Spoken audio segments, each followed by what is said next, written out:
స్టెప్పులు వేస్తాడు, నల్లరిస్తాడు, అందరు నారాజు మంచి ఎంజాయ్ చేపిస్తాడు. ప్రతి ఒక్కరిని పండగ జరుపుకునేలాగా ఒక పండగ వాతావరణంతో మంచి ఆ ఏరియా మొత్తం సత్తెనపల్లికి సంబంధించి మంచిగా చేస్తాడు. అవును, చాలా మంచి కార్యక్రమాలు మంచి మనిషి, మంచి అడ్వకేటెడ్ కూడా, మంచి లాయర్ కూడా, వాగ్దాట్ ఉన్న వ్యక్తి, మంచి ఆలోచన ఉన్న వ్యక్తి, మంచి స్టఫ్ ఉన్న వ్యక్తి, దమ్మున క్యాండిడేట్. రీసెంట్లీ వాళ్ళ డాటర్ కి అమెరికాలో లవ్ మ్యారేజ్ కూడా చేసేసారు. కులాంతర వివాహం చేశాడంటే అంత చిన్న విషయం.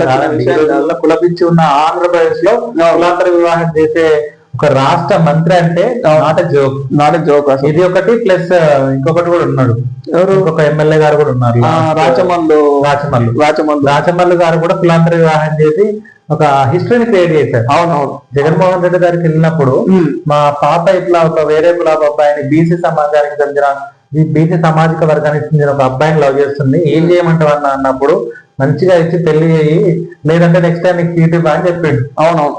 అట్లాంటి వ్యక్తి జగన్మోహన్ రెడ్డి. ఇది అసలు మనము చెప్పుకోదలసిన విషయం ఏంటంటే, ఈ రోజుల్లో కుల మతాలకు చాలా విలువనిచ్చే క్యాండిడేట్లు కూడా అసలు లవ్ మ్యారేజ్ ని ఎంకరేజ్ చేయరు.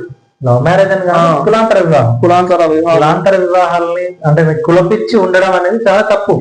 ఎవరికైనా కావచ్చు, నీకైనా నాకైనా ఎవరికైనా కులపిచ్చి ఉండడం అనేది చాలా వరకు తప్పు. ఇప్పుడున్న జనరేషన్ లో ఇలాంటి నిర్ణయాలు చాలా చాలా నార్మల్ గా మధ్యతరగతి కుటుంబం వాళ్ళు కూడా కులాంతర వివాహం చేయడానికి ఇష్టపడరు. అలాంటిది ఒక హోదాలో ఉండి, ఒక ఎమ్మెల్యే స్థానంలో ఉండి, ఒక మంత్రి స్థానంలో వర్క్ చేసి కులాంతర వివాహం చేయడం అనేది గొప్ప విషయం, చాలా మంచి విషయం కూడా ఇది, చెప్పుకోవాల్సిన విషయం ఇది. అలాంటి క్యాండిడేట్ మనకు సంక్రాంతి ఉత్సవాలు వచ్చినాయంటే చాలు, చిన్నపిల్లల అంత ఏజ్ కూడా పక్కన పెట్టేసి ఏజ్ అనేది ఒక నెంబర్ గానే చూస్తూ మంచి మంచి కార్యక్రమాలలో